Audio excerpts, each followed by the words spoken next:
The Galileo case. Does it really prove that the Church was an enemy of science? What really happened in the Galileo incident?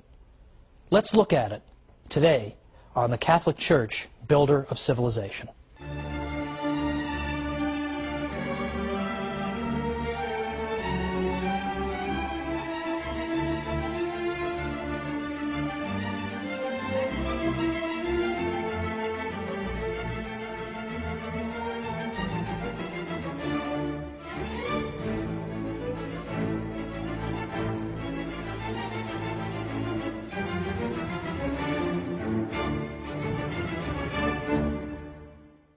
Welcome to the Catholic Church, Builder of Civilization. I'm Thomas Woods.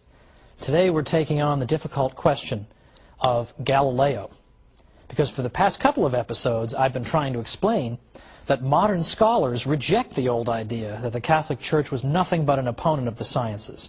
In fact, you would be considered almost beyond help if you continued to argue that to a professional historian of science. Nobody takes that seriously anymore, believe it or not. They really don't.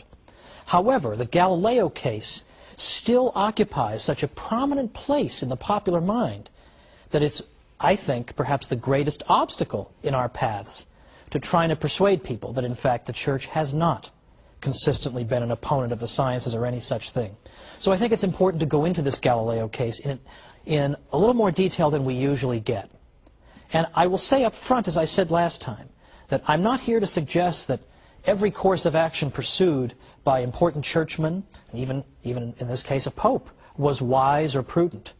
In fact, I think it has damaged the Church's reputation tremendously. At the same time, though, in all fairness, I think it's only fair that both sides receive a fair hearing. And typically that's not what happens. What happens is Galileo is portrayed as the great hero who was irrationally put upon by ignoramuses from the Catholic Church. Well, it's time to at least hear both sides. Now, John Henry Cardinal Newman was the great 19th century convert from Anglicanism. A great many of you, I'm sure, have heard of Cardinal Newman. And he was a great historian in his own right. And he used to say that the Galileo case was, quote, the one stock argument against the Church with regard to the Church's relationship to science. Because he said, in effect, that this is the only argument people typically have. And that if you say to them, what if for the sake of argument I granted you the Galileo case? Do you have anything else? What else have you got? Again, most of the time people will just kind of stand there, stare at you blankly, or run away, because that is all they have. So even if you were to grant the Galileo case, Cardinal Newman says this is the one stock argument that's always brought out. But people unjustly extrapolate from this one incident and then draw general conclusions about the Church and science. It's unjust. Well, what we're going to start with is a gentleman who lived before Galileo, who was a 16th century figure. Copernicus, Nicholas Copernicus, was a Polish astronomer. Copernicus believed, in general, in what we would call the Ptolemaic system, or system of the universe or of our solar system. He had one change that he wanted to make, but let's first look at what did Ptolemy believe. Ptolemy was an ancient astronomer. He was a Greek, and Ptolemy proposed that the way the planets were arranged was as follows, that you had the Earth at the center, and you had the Sun and the other planets orbiting the Earth. And according to the Ptolemaic system, or sometimes called the Ptolemaic Aristotelian system, the planets orbited the Earth in perfect circles, and they orbited the Earth at a perfectly constant speed. It was also suggested in this model that the various heavenly bodies, including the other planets and the moon, were perfect spheres. Now, Copernicus took all this, just about all this, as we'll see, for granted. What he suggested, however, was that what we should do is switch a couple of these things. We should put the Sun at the center and have the Earth simply be one of the planets orbiting the Sun. But he kept everything else. He kept the perfect spheres. He kept the perfectly circular orbits and the constant speed. He kept all that. He simply said, let's put the Sun at the center. This became known as the so-called heliocentric system. The system that put the Earth at the center is known as the geocentric system. Now, this is not a ridiculous system, by the way, the pre-Copernican one. The idea that the Earth is at the center and everything's orbiting it, Let's just say, first of all, that that's not a ridiculous conclusion. It does seem to comport with common sense. We don't feel like we're moving, right? People standing on Earth, we don't feel like we're moving. And in fact, we speak of the sun rising and the sun setting. We speak in this way. So it's not a ridiculous position. And as I'll show later on in our episode today, there were actually some excellent scientific arguments in favor of the idea that in fact the Earth was motionless and it was the sun that was orbiting the Earth. So we'll put that to one side. And we'll also note that this system actually worked very well for observing planetary motion. It actually worked pretty well. It wouldn't have lasted for 2,000 years or 1,500 years anyway if it didn't sort of work. It does sort of work. Now, the system that Ptolemy proposed wound up getting a little more complicated over the years in order to make his system correspond to what was being seen in the sky. So it is true, he had to add things called deferents and epicycles, but roughly this was his system. The Earth at the center, the planets going in constant speeds and circular orbits, and with perfect spheres. So this is the system that Copernicus is going to overturn slightly. Copernicus puts the sun at the center. Now, Copernicus died in 1543, and he, in fact, as he was practically on his deathbed, he got to see, he had just published his work at the urging, in fact, of cardinals. Catholic cardinals urged him to publish his work.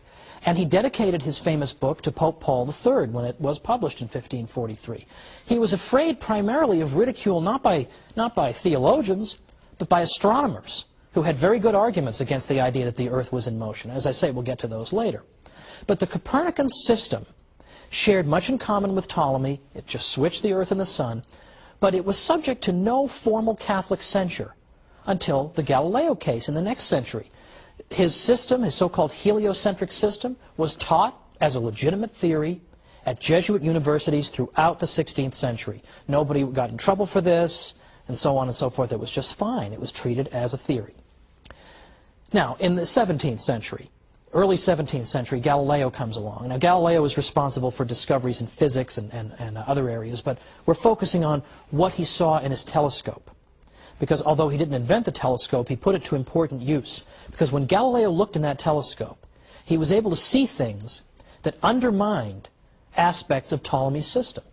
For instance, Galileo noted that clearly there are craters in the moon. I mean, the moon is not a perfect sphere, so that spherical thing is wrong. He noted that there were moons orbiting Jupiter. This contradicts Ptolemy because here we have something orbiting something other than the Earth. These moons are orbiting Jupiter. But more than that, as Jupiter is moving in its orbit, its moons are staying with it.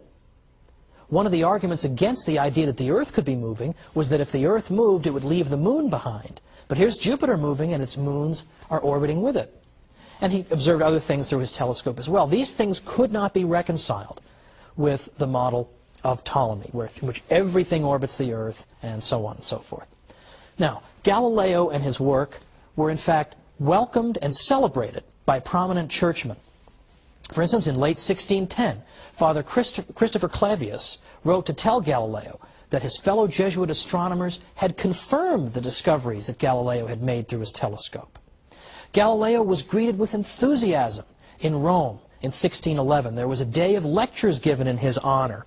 He wrote, "I have been received and shown favor by many illustrious cardinals, prelates, and princes of this city." He enjoyed a long audience with Pope Paul V and enjoyed a day of activities in his honor at the Jesuits' Roman College. In 1612, for the first time in print, Galileo said that he favored the Copernican system, at least the part about the sun being in the center. He believed in the heliocentric system. Well, this did not get him in trouble. In fact, in this particular writing, one of the many enthusiastic letters of congratulation he got came from the future Pope Urban VIII, who in fact was the Pope who, as we'll see, later got Galileo in some trouble.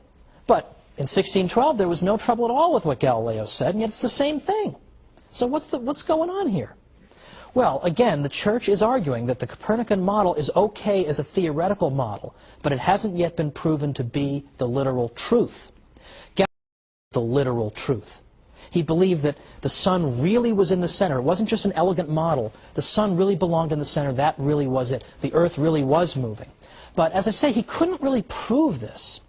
The evidence that Galileo had that the earth was in motion consisted, for example, of arguing from the evidence from the tides. Of course, we know the waves at the ocean. He argued that the reason that we see waves at the ocean is that the earth is both rotating and it's revolving. So it rotates and it goes around the sun, and the result of all this is it's shaking up the water and creating the waves in the ocean. Well, if that sounds like a silly explanation, that's because it is. So people didn't necessarily buy that. But meanwhile, Galileo was walking around claiming that all biblical verses that make it sound as if the earth is motionless need to be reinterpreted. This was the problem. Can a layman just run around demanding the reinterpretation of biblical verses on the basis of a scientific theory that he can't even prove? And this was at a time, remember, when the Protestant Reformation was not exactly yet a distant memory. And Protestants were always hounding the Catholic Church for not giving the Bible its due and not listening to the Bible enough. So here's Galileo going around saying the Bible's got to be reinterpreted. So let's come back and try and make sense of what ended up happening to Galileo and who was right and who was wrong.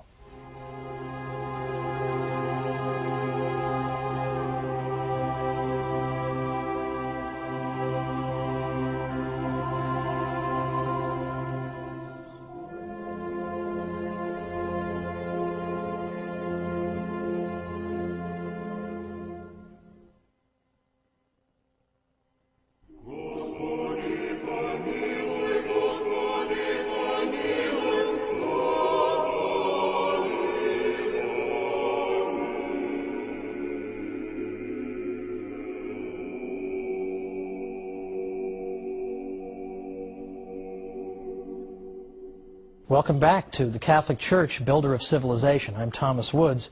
We're talking about Galileo, and before the break we noted that Galileo believed very passionately in the Copernican model, by which he meant that the sun was at the center of our solar system, so to speak, and that the Earth was one of the planets that orbited it.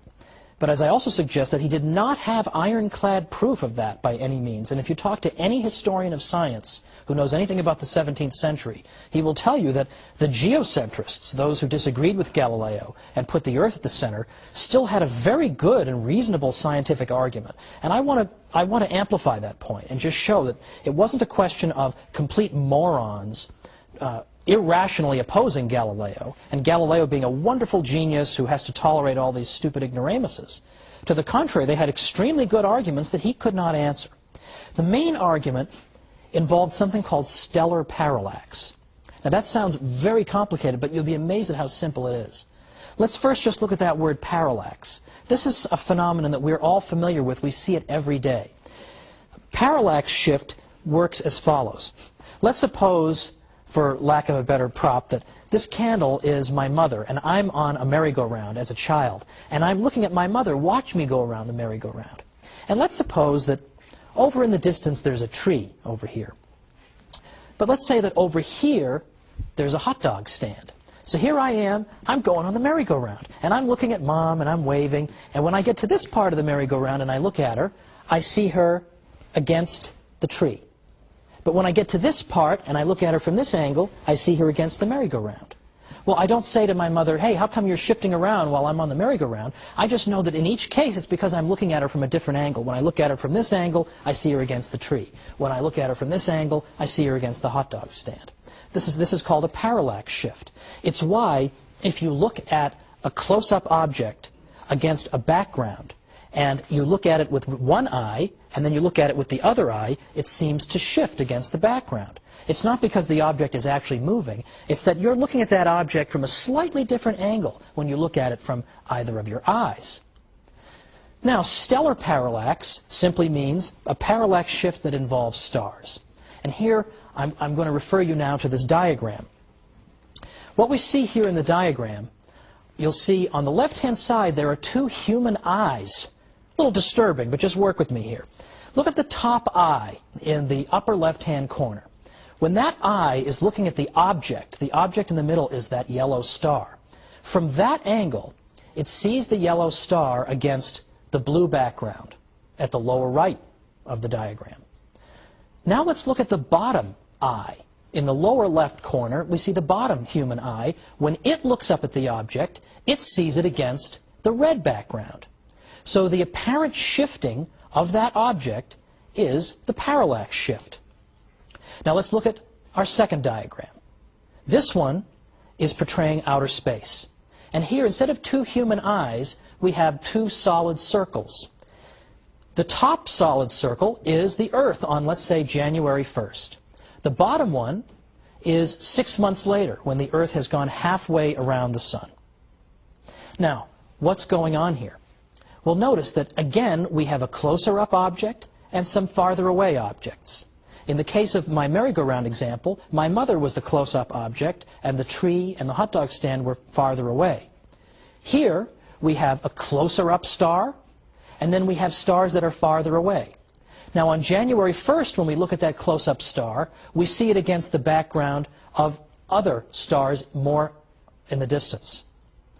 Now, 6 months later, when we look back at that star, we're looking at it from another angle, so we're going to see it against a different background of stars. In other words, in the same way that my mother seems to shift, depending on where I am on the merry-go-round, close-up stars are going to seem to shift depending on where we are on the Earth's orbit around the Sun. So we should see a parallax shift. We should see the closer-up stars appearing to move against the background of the farther-away stars. Okay, that's the end of the diagram segment today. Well, what does this all boil down to? It boils down to this, that in fact, at that time in the 17th century, geocentrists were making that argument. They were saying, okay, Galileo, if you're so sure the Earth is going around the Sun, how come we don't see parallax shifts? Now, that's not a stupid argument, is it? Does that sound like a dumb guy argument? That's a very sophisticated argument, isn't it? But Galileo had no answer for that. And again, the Church's attitude was, if you can't prove to us that this is absolutely true, then the best we can do for you is say you can use it as a theory, but you certainly can't go around saying, well, the whole Bible needs to be revisited and reinterpreted. Can't do that till you prove it. And as I say, it had not been proven. The stellar parallax question had not been dealt with. And in fact, it wasn't until a very long time afterward that we got sensitive enough equipment to be able to detect the parallax shift. It is there, but the distances involved, with the stars being so far away from us, were so much greater than anyone thought. No one had any idea they'd be so far away. No one realized that the parallax shift would be so tiny because of the distances involved. It looked as if there were no parallax shift, and so therefore the Earth is motionless. So I think that's important, just as a matter of justice, to point out that these were not just stupid heads. That's a serious objection to Galileo.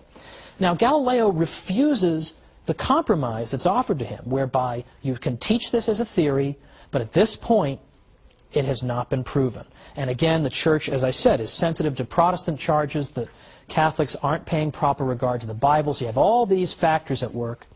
Cardinal Robert Bellarmine said, look, if there were a real proof that the Sun is in the center of the universe, that the Earth is in the third heaven, and that the Sun does not go round the Earth, but the Earth round the Sun, then we should have to proceed with great circumspection in explaining passages of Scripture which appear to teach the contrary, and rather admit that we did not understand them than declare an opinion to be false which is proved to be true. But he said, as for myself, I shall not believe that there are such proofs until they are shown to me. Well, that's not a crazy position to hold, it seems to me. In 1624, Galileo was again received with great enthusiasm in Rome. The Pope told him that the Church had never declared Copernicanism to be a heresy and would never do so.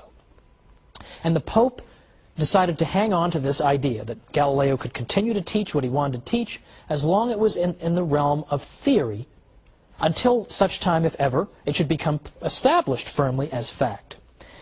Well, Galileo broke the rules. In 1632, he wrote his Dialogue on the Great World Systems. And in this work, he does not, in fact, stick to the idea that the Sun being at the center is a mere theory. He suggests that it's a fact. But worse than that was that Galileo wrote this dialogue as a dialogue. And one of the characters in this dialogue was a dunce, a dummy. And into the dummy's mouth he put the Pope's opinions. well, you're not exactly going to ingratiate yourself into the Pope's favor by taking his view and putting it in the mouth of the idiot. But this was sort of typical of Galileo, who had a very, very, well, some might say, aggressive kind of way about him. He had a very irascible nature. He had a personality that left a bit to be desired sometimes. So, for instance, if you disagreed with Galileo on something like the nature of sunspots, he would come out and publicly call you a blockhead. And this was not a subtle person. And there's no subtlety at work when you take the Pope's opinion and you put it in the words of the fool in your dialogue. Well, Father Greenberger, who was a Jesuit, was a big fan of Galileo, had said that if he had just kept to the idea that this is a theory and had not tried to make it stick as absolute fact before it could be proven, there would never have been an issue. But what seems to have happened here, the way I read it, is that you've got several factors coming together simultaneously to bring about this unfortunate outcome in the Galileo case. You have the fact that Galileo can't actually prove this, and that there is a very good argument against it, the parallax shift argument. He can't answer that. You have the fact that Protestants are putting pressure on Catholics, saying you've got to stick to the Bible, you can't just indiscriminately go and adopt novel interpretations unless you've got a really good reason. And then you have this clash of personalities between Galileo and the Pope.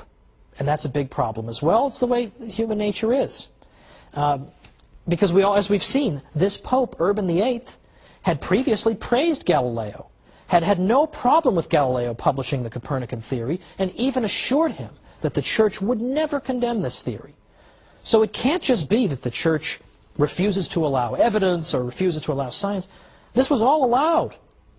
The Galileo tragedy occurred because of the convergence of all these factors. Now, that doesn't excuse what happened. Galileo was, in 1633, told that he could not publish in this area at all. Does not excuse that.